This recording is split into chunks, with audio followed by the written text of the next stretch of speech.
Hello again, everyone. Welcome to the Options Mentor. The Fed decision is upon us. This Wednesday afternoon at 2 p.m. Eastern, we will have the rate decision expected from the FOMC. Following that, about 30 minutes later, will be a press conference with the chair, and that'll probably go till probably close to the end of the market day. So this is a hugely binary event, not over a rate decision anymore. I think the market is like 99% sure they're getting a 25 basis point cut, but they really think they're getting a 50 basis point cut. That's the hope. So that's what all the tension will be centered around. If we get just a 25 basis point cut, I don't know. You might see a mild rally, but I think overall, later Wednesday, maybe even Thursday, you could see a bit of a pullback because I think there'll be some disappointment there. If we get that 50 basis point cut, we could see an extension of the current rally, although maybe a lot of it's priced in. I wouldn't be surprised if we can pop up a little higher, maybe 6,600 or a little bit better with that. So we'll have to wait till then to see what happens. I really think, as I've been telling my folks, being in any kind of a non-directional trade like calendars, diagonals early on this week, and then going through the rate decision with it that'd be a bit dicey. I myself plan on being flat for that. So what can you do leading up to it? What if you want to speculate? Well, one of the trades you can speculate with is the back ratio in a broad-based index like SPX, or you can use ES, SPY, any of those work. They all use the sell 2 buy 3 ratio. And you'd want to put this on, you could put it on late Tuesday afternoon or maybe even Wednesday morning, but you obviously have to have it on before the decision comes out Wednesday afternoon. And then there's a big movement, presumably, and then you just cash out of it. You don't hang around in this trade for days. At best, you'd be out of it, or at worst, you'd be out of it by Thursday. You may even get out of it Wednesday, whether you're up, down, or sideways. So let's take a look at how you could structure one in the SPX. So we can see the SPX. Here we are up around those all-time highs, just off the 6,600. I do think, like I said, with a 50 basis point cut, probably get maybe 6620 or something. You never know. Could go wild and go even higher. So let's look at what we can do. Well, what you'd want to do with this is like I said, wait till Tuesday or Wednesday. And whenever I do this, I like to be 12 to 18 days out with a back ratio on a Friday, whenever a Friday expiration that I put it on in.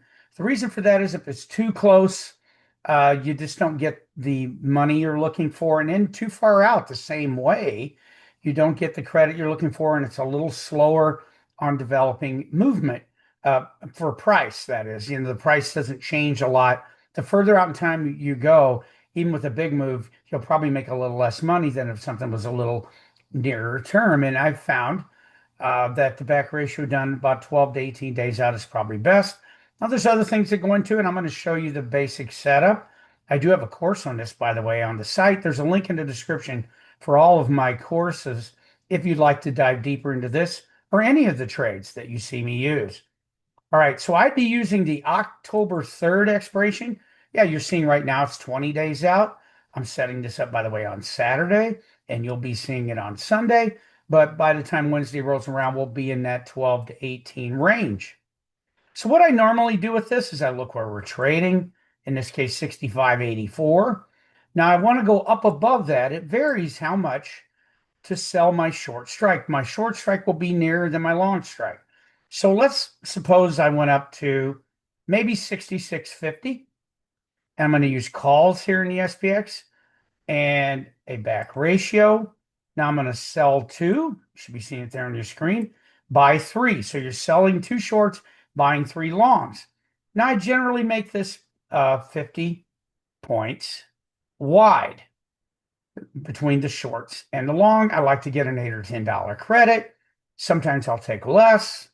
And that's true even if you're using ES, the same credit range. Now SPY, obviously, it might be 80 cents to $1, right? Because it's a tenth the size.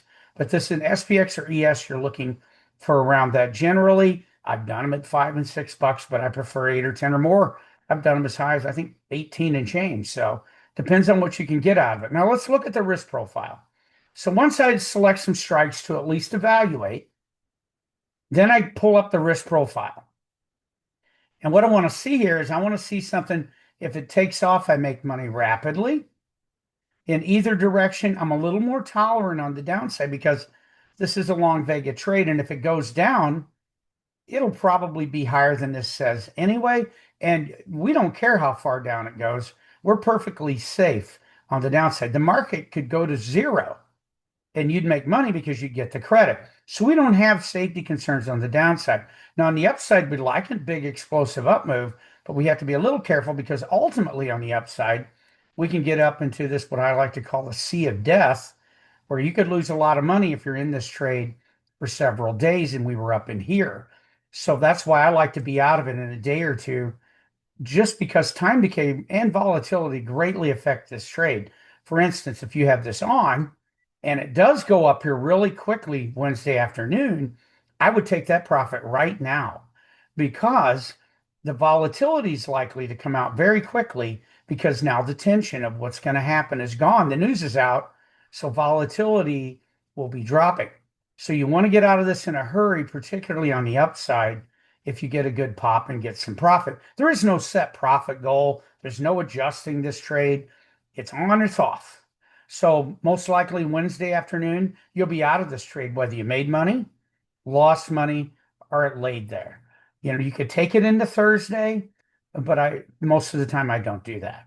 So look at this. We go, wait a minute, can we have a little bit of an improvement on this? I mean, yeah, it makes money, but it requires quite a movement. So what I like to do is I'll just play around incrementally with going up maybe 25 for both the short and the long and look at it again. Now this is an $11 credit, a little better on the downside, probably not as good on the upside. Sometimes what you can do with this, you can lean. What do you think is going to happen?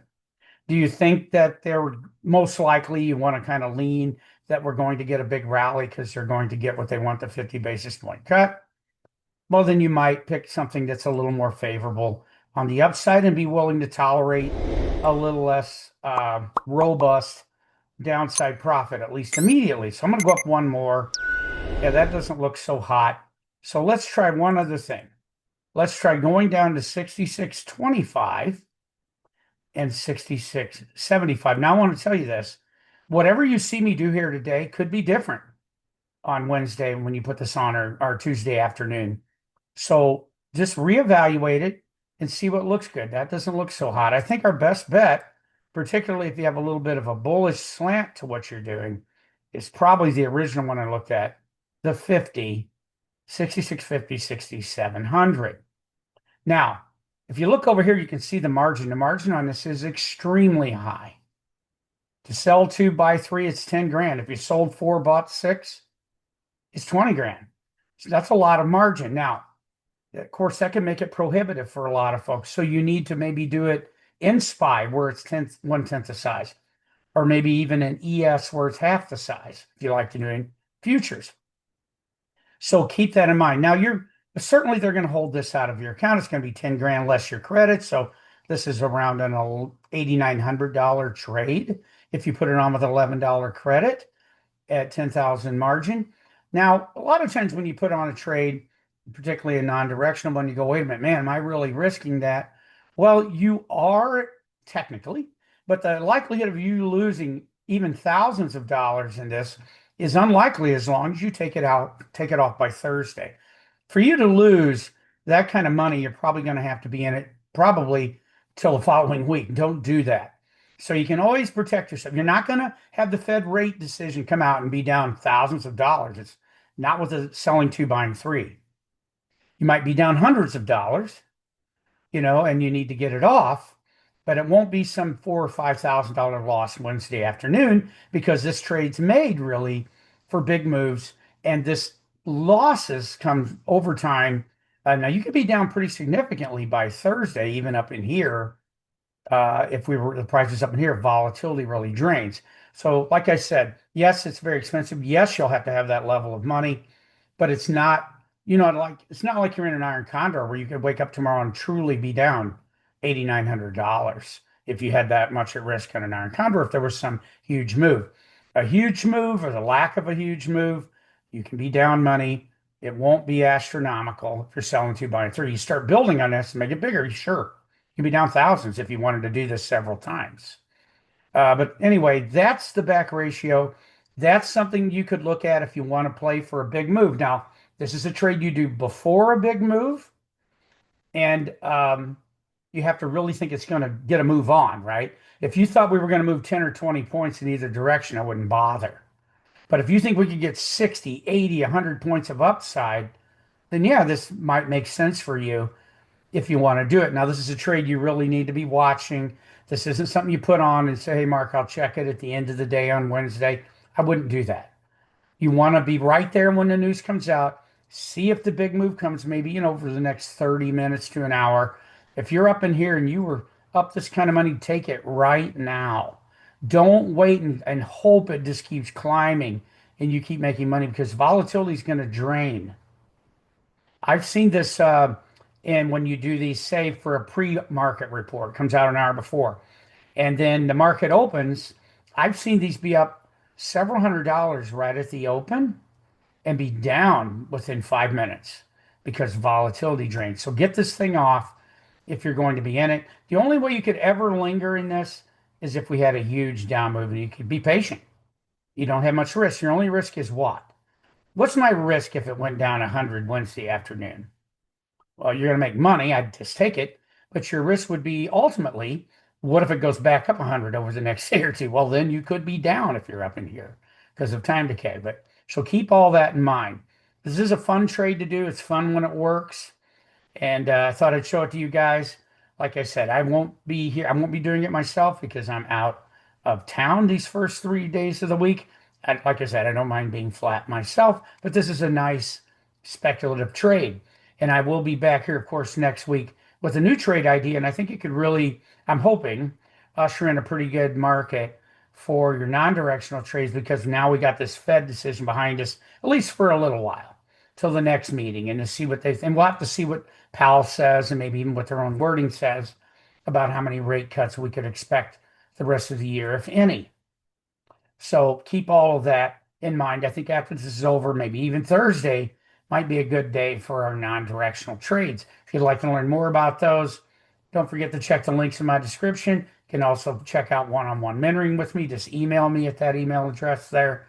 And I'll be back with you next week. Please hit the like and subscribe and notify button here. Talk to you guys soon. Have a good week and good luck with this trade if you do it. Bye-bye.